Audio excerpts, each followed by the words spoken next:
Hey, hello, and welcome to this week's Profit Maximizer Moment. This show is dedicated to helping business owners dramatically improve their bottom line with our weekly profit maximizing tips that you can use now. I'm your host and coach, Wayne Belisle. I'm also the founder of a local CPA firm that works with business owners to help them make more money and keep more of it from the IRS. I do this with our profit coaching programs, and with our tax planning system, which has saved my clients over 6.8 million over the last 5 years. I actually think we're over 7 million. But that's all right. I'll update this one of these days because we got through tax planning season in December. Look, we do it all legally also because, like I say every week, I love my clients, but don't wish to share a jail cell tilt with them. Hey, today we're going to learn what it is that extremely successful business owners who dominate their niche do differently from everybody else. All right. But before that, support for today's show comes from Profit Maximizing Publishing, which published my book, The 90-Day Profit Reset, which shows you how to gain your independence from reduced cash flow, shrinking margins, and an evaporating customer base. In this book, you will find chapter after chapter and idea after idea about how you can turn around your business, reset your profit from red to black in 90 days or fewer. Even entrepreneurs who are making money will benefit from my book by learning how to make even more.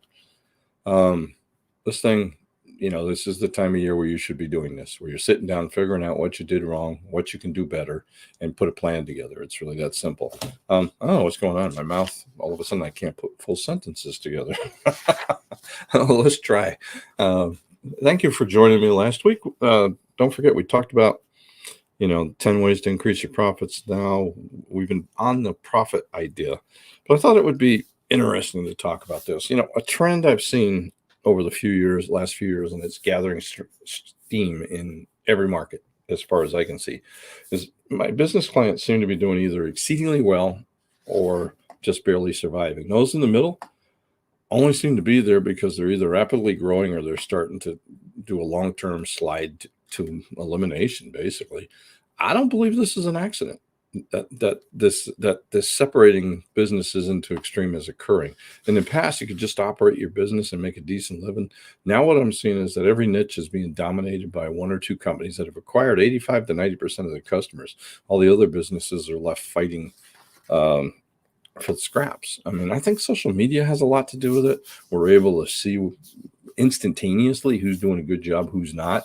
I think, things like this. People can see who I am and what I'm talking about before they ever call me, which happens a lot. Most of the time, I'd say 75% of the people that I talk to that are new clients or potential clients have watched one of these videos. So, I mean, it's pretty strange. I think things are changing dramatically, and we need to do it. So one of the things to study, though, don't study the 95% of businesses that aren't doing that well. Let's study the ones that are doing very well. And I've spent a lot of time doing this, and I found 7 things that I feel are critical to their massive success and their domination of their niche. First, successful business owners have SMART profit goals. You can look that up if you need to. SMART, SMART, just like it says. Profit goal stands for the goals are specific, measurable, achievable, realistic, and timely. A lot of articles on that. I'm not going to spend a lot of time on that, but it's important that there be specific, not, I'd like to be successful sometime. What does that mean? Okay, if I want to have a 25% increase in sales over the next year, and I, me, I don't really care about sales that much. They're just a way to get to profit. So if I want to have a 25% increase in profits, how am I going to measure that? It's that specific. It's easily measurable. Is it achievable? Probably, honestly. If you use my book, I usually do that easily if I'm working with somebody on that. Realistic, so again, and timely. So you don't want pie in the sky things. I mean, realistic. Yeah, I want to be a Major League Baseball player. I'm 67, so that ain't gonna happen.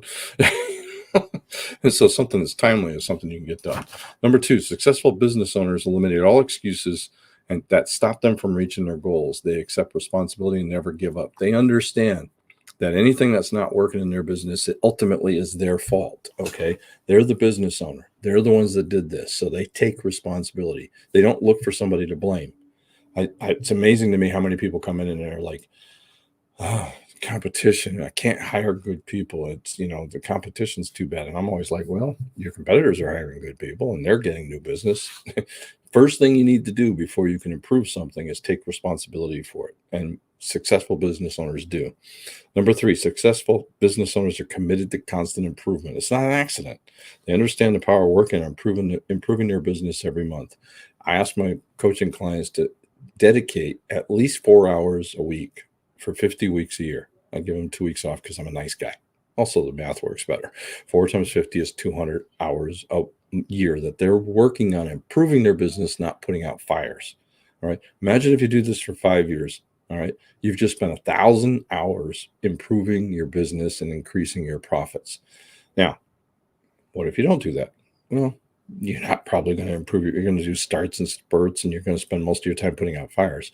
But in truth, your biggest danger is some competitor in your niche decides to do the work that you're not willing to do. Okay, number 4, successful business owners are committed to lifetime learning.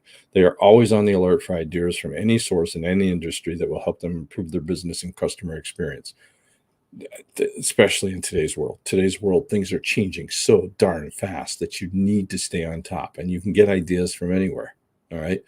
Don't forget, fast food drive-ups. Everybody knows that. But the first one was basically somebody going through a bank teller who's, I can't remember the guy's name now, but saw that and went, that would work on my restaurant. Okay. So you can get ideas from anywhere. It's as simple as that. Number 5, successful business owners constantly work to identify and eliminate their profit-killing mistakes. They are harsh, realist, and are constantly reviewing and improving every part of their business. That really is what's in this book. All right. I got an index in the back, but basically the idea is this wasn't designed to be something that you actually just do once. It was designed to be something you pick up every year and try to improve your business. Okay. So they're realist. They're reviewing and improving every part of their business. They understand every part of their business can constantly be improved. Number 6, successful business owners understand the profit formula and how to apply it to their business. They know that highly profitable businesses happen by design, not by accident. I'm going to go into the profit formula here. I'll write myself a note. Maybe I'll go over that at another time. I didn't think about that, but let me, I have covered that before, but that would make this an exceedingly long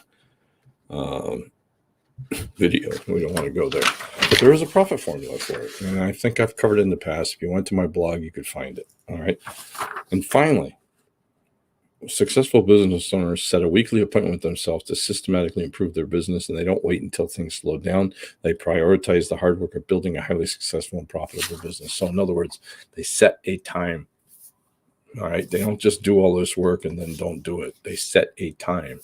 I'm going to work 4 hours a week. I ask them to do that. The next thing I do is I basically tell them, all right, when are you going to do it? Let's put it on your calendar. It has to be something you put on your calendar. It's simple as that. And I'm going to add an 8th, I'll be honest, which I should have added before I wrote this and could have changed it.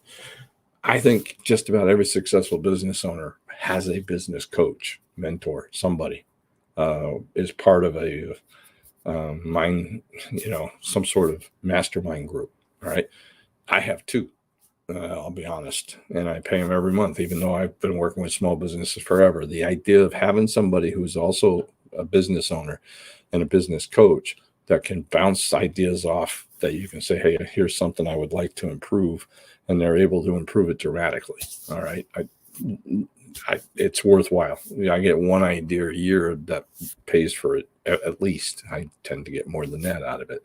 But just the idea of having somebody to say, and truthfully, it's kind of hard to argue how much they're actually working for me, because sometimes the biggest thing the coach tells me is, that's a dumb idea. Why do you want to go down that? Because as business owners, we're always kind of looking for the next shiny object, and I'm no different. That looks cool. I'm going to do that. And then, get coaches like, but you said you wanted to do A, B, and C. How's that pull into those 3 or 4 things that you've been talking about? So I'll be honest, if that's another thing that just about every successful business owner I've studied or been associated with has somebody that they talk to. It could be just a mentor, could be a group of people that they meet once a year or whatever. It really doesn't matter who it is. So what do you need to do? Well, first, look at these 7 things and do them in order, and get help. I mean, I got a coaching program I'm putting together for my clients. We're actually starting to launch it finally. It looks like 2 years of craziness with PPP loans and ERCs and all the tax changes. And I brought somebody on to help me with the tax side of it. So it looks like we're about ready to do that. But, your next step is to decide that you want to dominate your niche and that you're going to do the hard work that I'm giving you a clue. These are the 8 steps basically that smart business owners that dominate their niche do. Hey, thanks so much for listening. I'll see you next week with another profit maximizing tip. And until then, let's be sure to make this our most profitable year ever. Thank you very much.